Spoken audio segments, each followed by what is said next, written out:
The 1989 Tiananmen Square protests were pro-democracy demonstrations that took place in late spring of that year in Beijing, China, centered in the city's Tiananmen Square. Also known as the June 4 incident in China, the protests began in April and lasted until early June. The protests were initially triggered by the death of Hu Yaobang, a reformist leader who had been ousted from the Chinese Communist Party.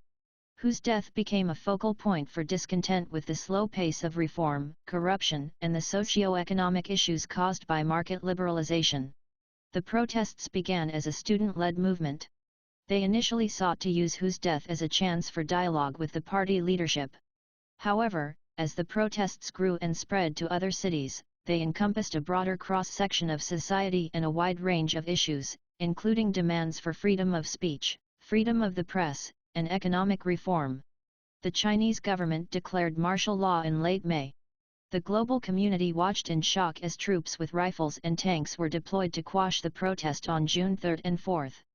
The Chinese government initially reported that about 200 people, including soldiers, had died, but estimates of the number of civilian deaths vary from several hundreds to possibly thousands.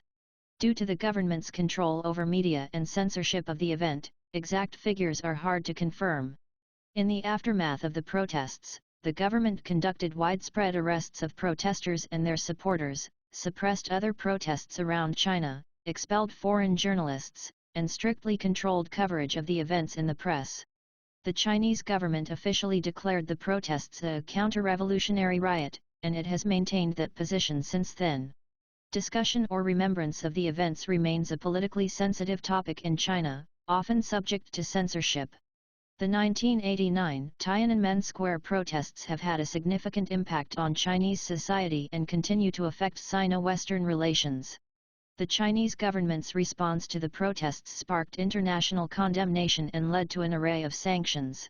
Tank Man is the nickname of an unidentified man who stood in front of a column of Type 59 tanks leaving Tiananmen Square in Beijing on June 5, 1989, the day after the Chinese government's violent crackdown on the Tiananmen protests. The man is also known as the Unknown Rebel. Photographs and footage of the man's confrontation with the tanks were widely circulated in the international press and have become one of the most iconic images of the 20th century.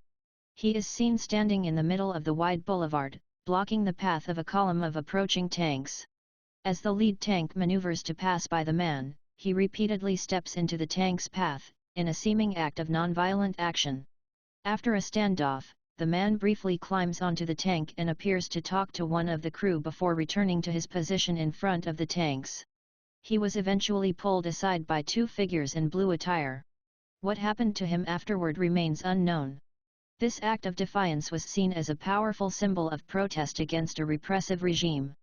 In China, however, references to Tank Man are heavily censored, and many younger Chinese might not be aware of the incident due to the state's information control and censorship.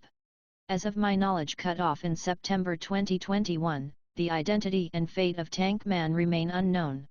Many have speculated about who he might have been and what might have become of him, but his anonymity has served to make his act even more universal, representing anyone's potential for individual defiance.